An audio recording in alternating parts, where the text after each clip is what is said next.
welcome back. We're working on Le Serpent Rouge. If anyone can solve it, it's Grace, of course.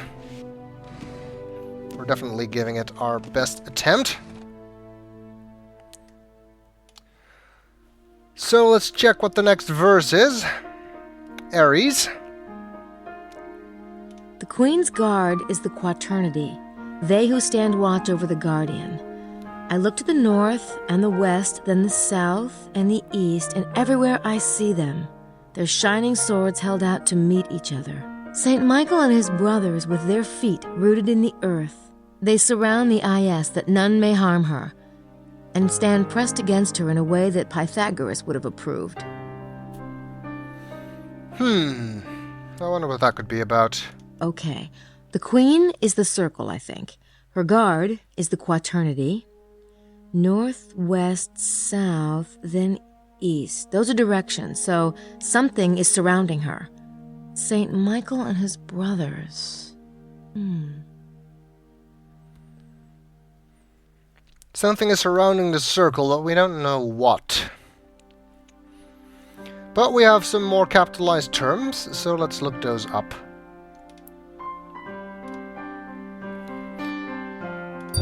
So we have Quaternity. Quaternity generally means any group of four, but the term is also used almost exclusively in alchemy and geometry. See alchemy, the square. In alchemy, the square represents the quaternity, and in general all four-part concepts such as the four seasons, the four cardinal directions, north, south, east and west, and the four stages of man. The square itself is represented by the number 4. It is solid and earthy and stable as opposed to the more dynamic, fluid, heavenly form of the circle. The four directions, again, mentioned here. So could the verse be referring to a square? There's also alchemy tilted square. A tilted square represents the light along with the circle. That must be the part about the cant reflects the light in harmony with their queen. So we're looking for a tilted square. Interesting.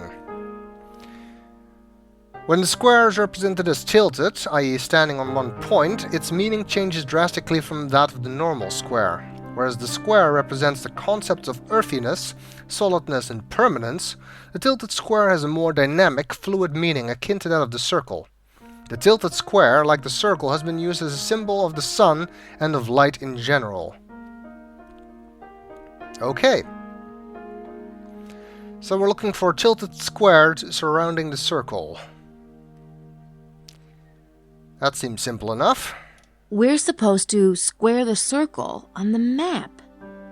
But how? That's a good question. Let's read this article first. Alchemy, squaring the circle. Squaring the circle, like the philosopher's stone, was the alchemist's dream. In geometrical representation of squaring the circle, the square is placed so that the circle fills it maximally without breaking the square's boundaries. Symbolically, it represents the union of heaven, the circle, and earth, the square, thus bringing opposites together in a united whole, creating a kind of transcending or super-consciousness. These aims and their representation with these particular symbols were the parlance of mystics, alchemists, and Gnostics in the Middle Ages. Okay. That links back to alchemy the square and alchemy tilted square, but also to Pythagoras, which was one of the other capitalized terms. So let's read that next. Pythagoras, a Greek philosopher of 6th century BC who founded a school and philosophical system, Pythagoreanism, named after him. Born on the Greek island of Samos, off of the coast of Asia Minor, he migrated as an adult to the Greek city-state of Croton, modern Crotone, whatever, in southern Italy about 530 BC. As a teacher and leader, Pythagoras possessed extraordinary charisma. In Croton, he established a society of brotherhood or brotherhood of religious ethical orientation. Within its initiates, the society fostered strong bonds of friendship and a feeling of elitism through ritual, esoteric symbolism, and a code of righteous self-control that included taboos. The basis of his teaching was ethical, religious, and mystical. He believed in metempsychosis, the concept that the soul, both human and animal, passes from one body to another body. It is uncertain whether metempsychosis included the belief in the immortality of the soul or not. However, the concept provided the rationale for many of the practices within the society, which included vegetarianism and rituals of purification, which were thought to promote superior reincarnation.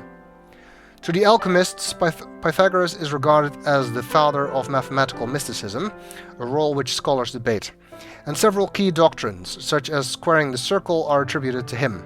The image below is an example of Pythagorean geometry. Looks neat, but other than that I don't know what to make of it. See also alchemy squaring the circle, which we've already read. And finally, Saint Michael. Saint Michael is one of the 7 archangels. In the Christian tradition, it is Michael who wrestles with the devil in the winds. He is often depicted fighting a dragon or the devil in human form. In some accounts, he is the angel who threw Satan out of heaven at the time of the fall. As such, Michael is often called upon by the faithful to help him resist temptation and evil. Michael has various occult significances. In alchemy, he is one of the 4 angels, along with Raphael, Gabriel, and Uriel, who hold the 4 corners of the world and who represent the 4 elements: fire, wind, air, and water. Again, dealing with 4 corners and 4 elements and directions and the square in general. So it's pretty clear by now that we need to draw a square on the map and surround the circle. So let's try and do that. So let's add a square. It's gonna have to be a bit bigger than that. I'm sure that square is the right size, but I'm not sure what angle it's at in relation to the meridian. Maybe Taurus can help. Yes, we know that it's a square, but we don't know what angle to put it at. We know that it's supposed to be tilted, so not this angle, but what angle should we use? Well, actually, one hint for that is the tilted square we found at the Angels of the Church, but that was not nearly precise enough to use at this diagram here. That just tells us that we need to tilt it slightly to the right, but by how much exactly, we don't know. But like Grace said, maybe Taurus can help. So let's check the next verse. In the sanctuary is the font, fountain of love of those who believe, reminding us of these words, "By this sign you will conquer." I understand this now. The 4 are the stuff of the alchemist's laboratory, and their cant reflects the light in harmony with their queen. And yet the angels hold tight the secret of the angle that is the key to the kingdom. My friend knows the secret, but wisely he hides the fruit among the chaff, that the treasure not be lost to the infidels. Okay, so this pretty clearly points to the angels and the square that you can find there, but we already did that. How do I tilt the square? It says, my friend knows the secret but wisely hides the fruit among the chaff. Who's my friend? Is it talking about the parchments again? If it is talking about the parchments, then it may be talking about the cipher we found in the parchment, so let's think on that. That's the blue apple cipher that Sydney found in one of the Saunier parchments.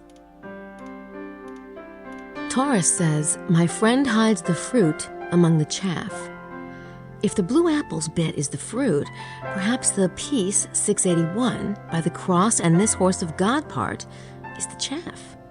In other words, a red herring. So, I complete this spirit guardian, okay, that must be the square, at midday or to the meridian, blue apples. Blue apples? That's what the old lady at Chateau de Serres said to me. She meant grapes. Could blue apples be referring to vineyards? Serres itself? So, from the fruit, blue apples, grapes, Serres, to the meridian, which is on the map. Interesting. I think you can actually think on Taurus again from here. I think Taurus wants me to lay down a line to the meridian blue apples. Blue apples has something to do with grapes or vineyards. Okay, I guess we should give that a try. So...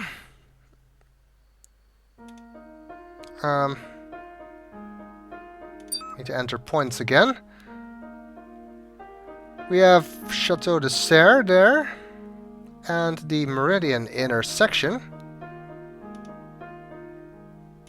To the meridian blue apples. In other words, to the meridian from the vineyard. Line tangential to circle and intersects with conjoining features on the meridian. Does that give us then the tilt of the square? Worth a try, I guess. I'm trying to rotate it, but... Yes, that must be it. And apparently something's happening.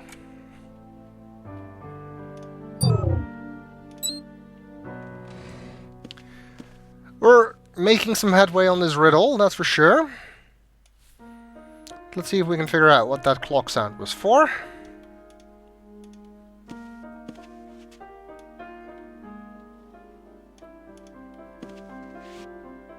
I'm simply not up for another boring night in our room. I mean, I realise this is not the Riviera, but surely something can be done. A little quiet would be good for you after today's excitement. And we can go over the... No, not that. My brain hurts already. I say there, Signore Buchelli. Are you up for bridge? Con molto piacere. It would be a pleasure. Now what about a fourth? You there, Miss... Oh, bother. It's Grace. Of course it is. Won't you join us for bridge, Grace? Oh, no, thank you. Why don't you ask... What about Mr. Wilkes? Where is Mr. Wilkes? I was just wondering that myself, Signora. I haven't seen him since he left the hotel this afternoon. What a bother. How unsociable people are these days. No manners whatsoever. I say, Mr. Barzer, would you join us? I would be happy to oblige. He must be feeling pretty insulted, considering he was the absolute last person they thought to ask, despite the fact that he was in the room.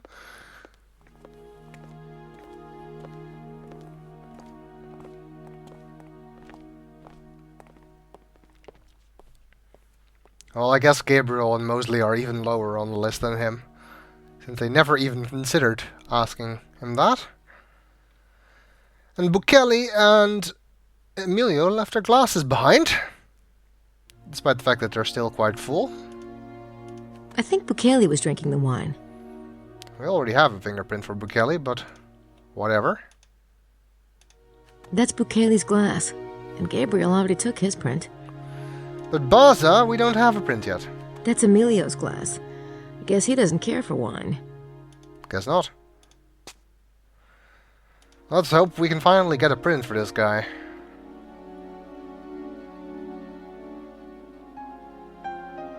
Not a single print. Now, isn't that odd? You'd expect there to be some prints. Apparently not.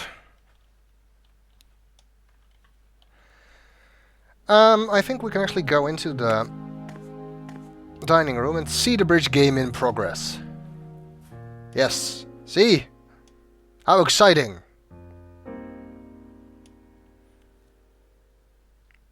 Since they're all holding their cards, I must... Wait, that doesn't make any sense. They're not playing bridge. At least not playing any form of bridge that I'm aware of, since none of them is the dummy.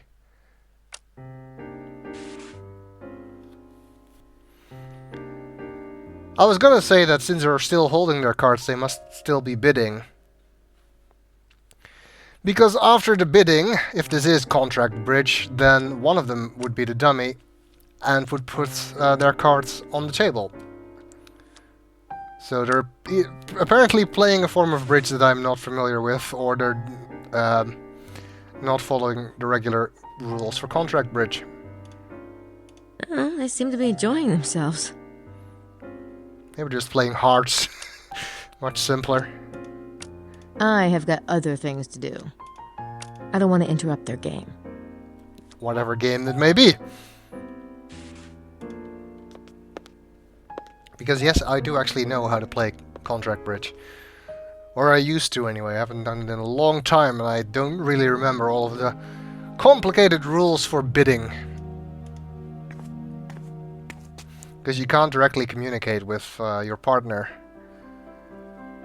So there's all these kinds of weird rules encoded in your bids that give information to your partner about what cards you have. And I don't remember those. There's multiple systems anyway, but I don't even remember the name of the system we used. The most common one anyway. Okay, well I guess Grey should head back and work on the Serpent Rouge some more.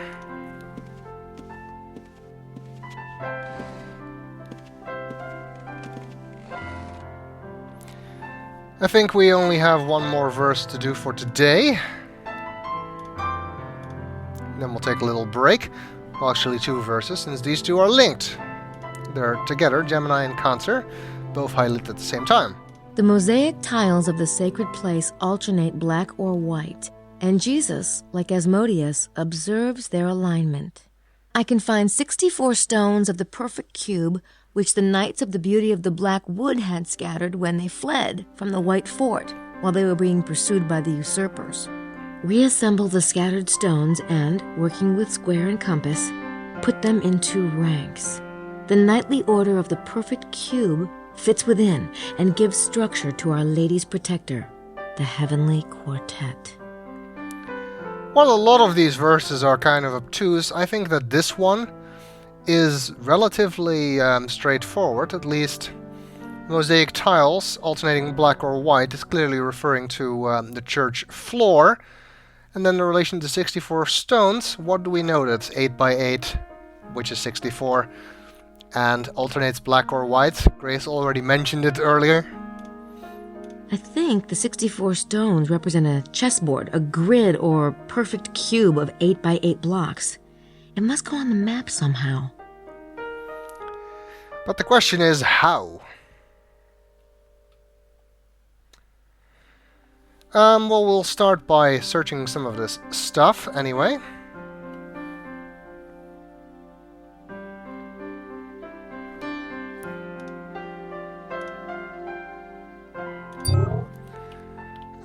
Let's search knights first. This is kind of misleading, because the first time I did this, the first time I played the game, I searched knight in the hope of finding something about Gabriel Knight, and then it gave me this. Medieval warrior of the noble class, typically depicted in body armor, also a playing piece in the game of chess. By itself, not that interesting, but we can follow the link to chess. Chess is a game of strategy that has been popular for centuries. The origin of chess is believed to be the Persian Empire. It was imported to the West around the time of the Crusades. According to some sources, the Knights Templar were responsible for bringing the game to the West and for changing the Persian playing pieces to those that matched the medieval European courts. See also chessboard. Knights, pawns, queens, rooks. They're all mentioned in the Serpent Rouge. The 64 stones must be a chessboard. Yeah, we kind of already figured that out, but thanks for confirming it. And the weird thing is that when I played the first, like I said, I searched knight and I was following the links. You do get the point for looking up chessboard. You don't get the Grace's explanation of it yet, if you haven't read the Gemini verse yet. But you do get the point, which kind of confused me. Why would you get a point for chessboard? Anyway, the chessboard is a grid of alternating black and white squares, 8 per row and column, to make a total of 64 squares. The game of chess is descended from an Arabic counterpart. Its present form, with knights, kings, queens, pawns and rooks, was adapted in the Middle Ages by crusaders visiting the Holy Land. They brought the game back to Europe in its present form. The game has many symbolic interpretations, and entire books have been written on the subject. For example, the black and white board and players are said to represent the Gnostic belief of duality that was considered so heretical in the Middle Ages. Okay, we have some other things to look up from this verse, like Asmodeus. According to legend, Asmodeus was a demon whom Solomon tricked into guarding his temple. As such, Asmodeus is now considered a guardian of lost or hidden treasure. He is also invoked by magicians for supernatural protection of place and objects. Okay. Could be related to the treasure then.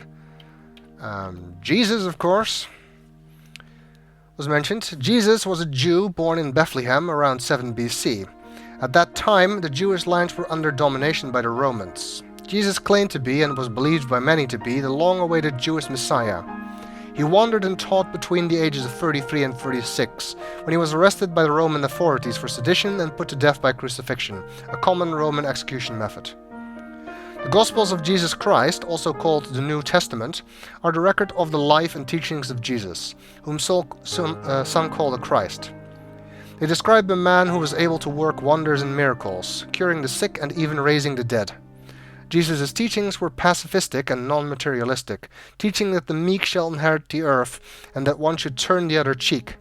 Another common adage was, "Do unto others as you would have them do unto you," which is similar to the message of Confucius and the Buddha. According to the Gospels, Jesus rose from the dead 3 days after his crucifixion and appeared to some of his disciples, though whether in physical form or in spiritual form is not entirely clear. The religion of Christianity is the lineage of Jesus Christ, and it has dominated the Western world for the past 2,000 years. Well, most of that is stuff most people already knew, I would assume.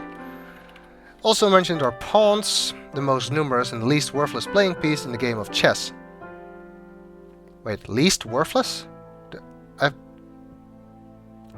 I think that's a double negative, not what they meant. Because isn't it the most worthless piece, or the least worth piece, or whatever? Anyway, pawns represent the peasant class of the Middle Ages. As such, the word pawn has come to mean any expendable person or device, usually manipulated by higher powers towards aims that the pawns themselves are unaware of. Ominous. And finally, rook. A castle-shaped playing piece in the game of chess, also can refer to birds or towers, lookout places, like the Tour de Magdala, perhaps? Anyway, it's pretty clear that we need to add a chessboard to our map. So we have the draw grid option. And, well, the entire screen is kind of pointless, so I guess we need to fill the shapes we have. And since it's a chessboard, obviously we need an 8x8 grid. That's it! That's the chessboard. Way to go, kid.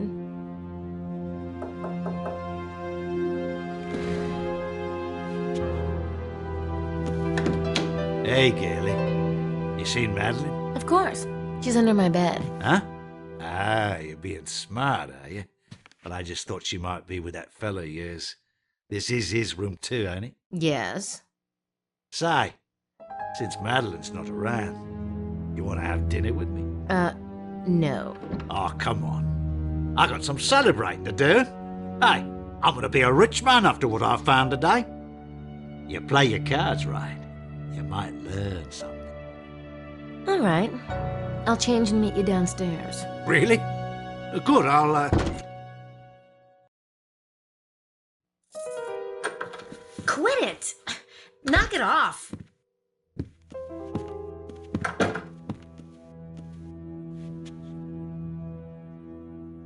Is this it? Just like I said, right? You said you'd explain it to me. I just don't understand all these technical things. Shouldn't have got me so damn drunk, then. Oh, come on. I'm dying to hear your theory. Now, you said this was taken by satellite? Damn right. Seismologists. Them. Right. They use radar to take satellite pictures all the time. Shows them underground forts and whatnot. No one ever thought to take one here, though, right? So when I sees one of these maps, I says to myself, John, I says, that's the ticket. And I was right, too, huh? Oh, so the radar bounces off the Earth and the echo is recorded. What? I mean, I guess. Right. So I pays to get one of these pictures done. And baby, I hit the jackpot. What's this dark area here? A big old hollow. What you think? Caves, right? But all connected. A huge mother. So you think this is where the treasure is? Nah, baby. The treasure's right here. Ugh! Chica!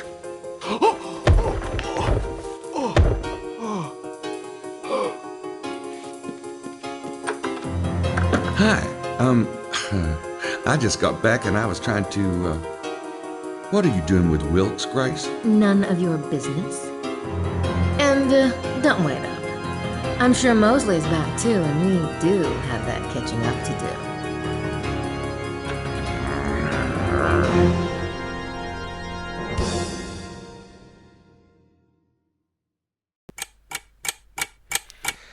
And that takes us to the end of day 2.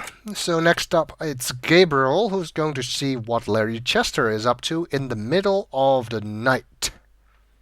But that will have to wait until the next video.